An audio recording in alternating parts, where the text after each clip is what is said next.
સર્વમાં શ્રેષ્ઠમાં શ્રેષ્ઠ કોઈ ઉપાસના હોય ને તો સોહમ ઉપાસના છે. અને સોહમ ઉપાસનામાં શું કરવાનું હોય? તો સોહમ ઉપાસનામાં જે શ્વાસ બહારથી ભીતર આવે તેમાં 5 પ્રાણ આવે. પ્રાણ, અપાન, સમાન, વ્યાન, ઉદાન. આ 5 પ્રાણ છે એ બહારથી ભીતર આવે અને 5 પ્રાણ ભીતરથી બારે જાય. તે નાગ, કુર્મ, કુકલ, દેવદત્ત અને ધનંજય.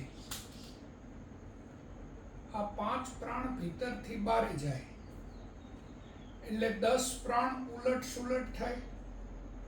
5 પ્રાણ બહારથી અંદર આવે, 5 પ્રાણ અંદરથી બારે જાય.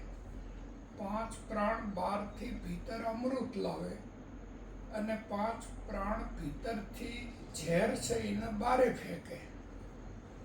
એટલે અપાન બહારની વસ્તુ ભીતર, પ્રાણ બહારની વસ્તુ ભીતર મૂકે અને અપાન ભીતરની વસ્તુને બહાર કાઢે. તો આ 10 પ્રાણ છે અને 7 ફિકવન છે જાને વાલી પીનારા. એ સૂર્યમાંથી અંદર આવે. તો પેલી ફ્રીક્વન્સી અહીંયા ટચ થાય સૂર્ય, અહીંયા ચંદ્રમા, પછી અહીંયા મંગળ, અહીંયા બુધ, અહીંયા ગુરુ, અહીંયા પેડામાં શુક્ર અને મૂલાધારમાં શનિ. આ 7 પ્રકાશની ફ્રીક્વન્સી મૂલાધારમાં એક થઈ જાય એટલે ફ્યુઝન થાય વીજળી, અને વીજળી થાય એટલે નાદ પ્રગટ થાય. તો નાદ છે એ અપરા, પરા, પૈસંતી, મધ્યમા અને વિકરી.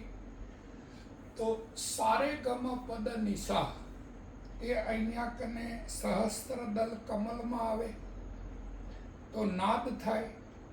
મૂલાધારમાં બિંદુ છે, અહીંયા નાદ છે. મૂલાધારમાં વીજળી થાય, અહીંયા નાદ થાય. તો 7 ફ્રીક્વન્સી સૂર્યની છે જાને વાલી પીનારા, અને 7 ફ્રીક્વન્સી ચંદ્રમાની છે સારે ગમ પદ નિશા. તો નાદ बूंद का जोग जमावी बीच में सोहम लियो छुपावी, अपान को लो प्राण लगावी, सो समझे सदगुरु की चावी.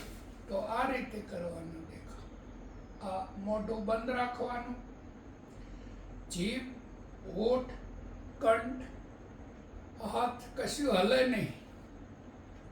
રેચક અને પૂરક 2 કરવાના.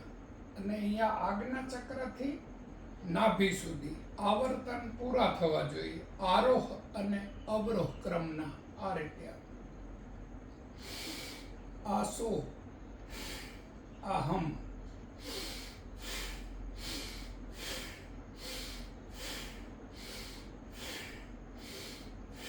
એક માળા કરવાની રોજ સવારમાં. બોલો જય ગિરનારી.